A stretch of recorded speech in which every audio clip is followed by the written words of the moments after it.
ವೇದ್ಯ ಜೋಡಿಗೆ ಬಾಯ್ ಹೇಳಿ ಲಕ್ಷ್ಮೀ ನಿವಾಸಕ್ಕೆ ಹಾಯ್ ಹೇಳುವ ಸಮಯ 2 ತಿಂಗಳ ಹಿಂದೆ ಲಕ್ಷ್ಮೀ ನಿವಾಸ ಧಾರಾವಾಹಿ ಪ್ರೋಮೋದಲ್ಲಿ ಜಿ ಕನ್ನಡ ವಾಹಿನಿ ಪ್ರಸಾರ ಮಾಡಿತ್ತು. ಆದರೆ ಧಾರಾವಾಹಿ ಪ್ರಸಾರವಾಗುವ ಸಮಯ ಮಾತ್ರ ತಿಳಿದಿರಲಿಲ್ಲ. ಇದೀಗ ವಾಹಿನಿ ಮತ್ತೊಂದು ಹೊಸ ಪ್ರೋಮೋ ಹರಿದು ಬಿಟ್ಟಿದ್ದು ಲಕ್ಷ್ಮೀ ನಿವಾಸ ಧಾರಾವಾಹಿಯ ಪ್ರಸಾರದ ಸಮಯವನ್ನು ತಿಳಿದುಕೊಡಲಾಗಿದೆ. ಕಳೆದ 4 ವರ್ಷಗಳಿಂದ ಗಟ್ಟಿಮಳ ಧಾರಾವಾಹಿ ಜಿ ಕನ್ನಡದ ಟಾಪ್ ಮೋಸ್ಟ್ ಸ್ಥಾನದಲ್ಲಿದ್ದು ಯಾರಿಗೂ ಬಿಟ್ಟುಕೊಡಲಿಲ್ಲ ಸ್ಥಾನ. ಅದರ ಜೊತೆಗೆ ತನ್ನ ಪ್ರಸಾರವಾದ ಸಮಯವನ್ನು ಕೂಡ ಬದಲಾಯಿಸುವುದಿಲ್ಲ.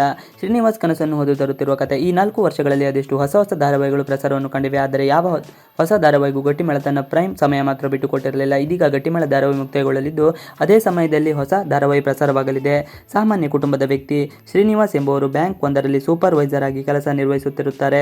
ಶ್ರೀನಿವಾಸ್ ಅವರಿಗೆ ಬದುಕಿನಲ್ಲಿ ಬಂದು ಸ್ವಂತ ಮನೆ ಕಟ್ಟಬೇಕು ಎಂಬ ಆಸೆ. ಶ್ರೀನಿವಾಸ್ ಅವರ ಪತ್ನಿ ಲಕ್ಷ್ಮಿಗೆ ತನ್ನ ಹೆಣ್ಣು ಮಕ್ಕಳ ಮದುವೆ ಮಾಡಬೇಕು ಎಂಬುದು ದೊಡ್ಡ ಕನಸು. ರಿಟೈರ್ ಆಗಿರುವ ಶ್ರೀನಿವಾಸ್ ತಮ್ಮ ಜವಾಬ್ದಾರಿಗಳ ಜೊತೆ ಕನಸನ್ನು ಹೇಗೆ ನಿರ್ವಹಿಸಿಕೊಳ್ಳುತ್ತಾರೆ ಎಂಬುದನ್ನು ಧಾರಾವಾಹಿ ಕಥೆಯಾಗಿದೆ. ಚರಿತ್ರದ ಪ್ರೇಮಾಂಜಲಿ ಚೆಲುವೆ ಹೊಸ ಪಾತ್ರ. ಲಕ್ಷ್ಮೀ ನಿವಾಸ ಧಾರಾವಾಹಿಯಲ್ಲಿ ನಾಯಕಿಯಾಗಿರುವ ಲಕ್ಷ್ಮಿ ಪಾತ್ರಕ್ಕೆ ನಟಿ ಶ್ವೇತಾ ಬಣ್ಣ ಹಚ್ಚಲಿದ್ದಾರೆ. ಚೈತ್ರದ ಪ್ರೇಮಾಂಜಲಿ ಸಿನಿಮಾ ಮೂಲಕ ಶ್ವೇತಾ ಎಂದ ಖ್ಯಾತಿ ಪಡೆದು ಸ್ಯಾಂಡಲ್ವುಡ್ನಲ್ಲಿ ಹಲವು ಹಿಟ್ ಸಿನಿಮಾಗಳನ್ನು ಕೂಡ ನೀಡಿದರು. ಚೈತ್ರದ ಪ್ರೇಮಾಂಜಲಿ ಲಕ್ಷ್ಮಿ, ಮಹಾಲಕ್ಷ್ಮಿ, ಕರ್ಪೂರದ ಗೊಂಬೆ, ಮಿನುಗುತ್ತಾರೆ, ನಮ್ಮ ಸಂಸಾರ, ಆನಂದ ಸಾಗರ ಸೇರಿದಂತೆ ಹಲವು ಸಿನಿಮಾಗಳಲ್ಲಿ ನಟಿಸಿದವರು.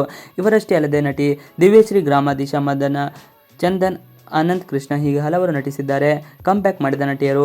ಇನ್ನು ನಟಿ ದಿಶಾ ಮದನ್ ಕಲರ್ಸ್ ಕನ್ನಡ ವಾಹಿನಿಯಲ್ಲಿ ಪ್ರಸಾರವಾಗುತ್ತಿರುವ ಜನಪ್ರಿಯ ಧಾರಾವಾಹಿ ಪೈಕಿ ಒಂದಾಗಿರುವ ಕುಲವಧುವಿನಲ್ಲಿ ವಚನ ಪಾತ್ರದಲ್ಲಿ ಕಾಣಿಸಿಕೊಳ್ಳುವ ಮೂಲಕ ಕಿರುತೆರೆಗೆ ಕಾಲಿಟ್ಟಿದ್ದರು. ಬರೋಬ್ಬರಿ 10 ವರ್ಷಗಳ ಬಳಿಕ ಜಿ ಕನ್ನಡ ವಾಹಿನಿಯಲ್ಲಿ ಪ್ರಸಾರವಾಗುತ್ತಿರುವ ಹೊಸ ಧಾರಾವಾಹಿ ಲಕ್ಷ್ಮೀ ನಿವಾಸದಲ್ಲಿ ಭಾವನಾ ಪಾತ್ರದಲ್ಲಿ ಕಾಣಿಸಿಕೊಳ್ಳಲಿದ್ದಾರೆ. ಇದರೊಂದಿಗೆ ಧಾರಾವಾಹಿಯಲ್ಲಿ ನಟಿಸುತ್ತಿರುವ ಹಲವು ನಟಿಯರು ಕೂಡ ಬಹಳ ವರ್ಷಗಳ ಬಳಿಕ ಕಮ್ ಬ್ಯಾಕ್ ಮಾಡಲಿದ್ದಾರೆ. ಈ ಸಲಿಗೆ ನಟಿ ಚಂದನ, ಅನಂತ್ ಕೃಷ್ಣ ಕೂಡ ಸೇರಿಕೊಂಡಿದ್ದಾರೆ. ಲಕ್ಷ್ಮೀ ನಿವಾಸ ಪ್ರಸಾರದ ಸಮಯ. ಲಕ್ಷ್ಮೀ ನಿವಾಸ ಧಾರಾವಾಹಿ ಜನವರಿ 16ರಿಂದ ರಾತ್ರಿ 8 ಗಂಟೆಗೆ ಪ್ರಸಾರವಾಗಲಿದೆ. ಈಗಾಗಲೇ 4 ವರ್ಷಗಳಿಂದ ಪ್ರಸಾರವಾಗುತ್ತಿರುವ ಗಟ್ಟಿಮಳ ಧಾರಾವಾಹಿ ಕೊನೆಯ ಹಂತ ತಲುಪಿದೆ. 2019ರ ಮಾರ್ಚ್ 11ರಂದು ಈ ಧಾರಾವಾಹಿ ಪ್ರಸಾರವಾಗಿತ್ತು.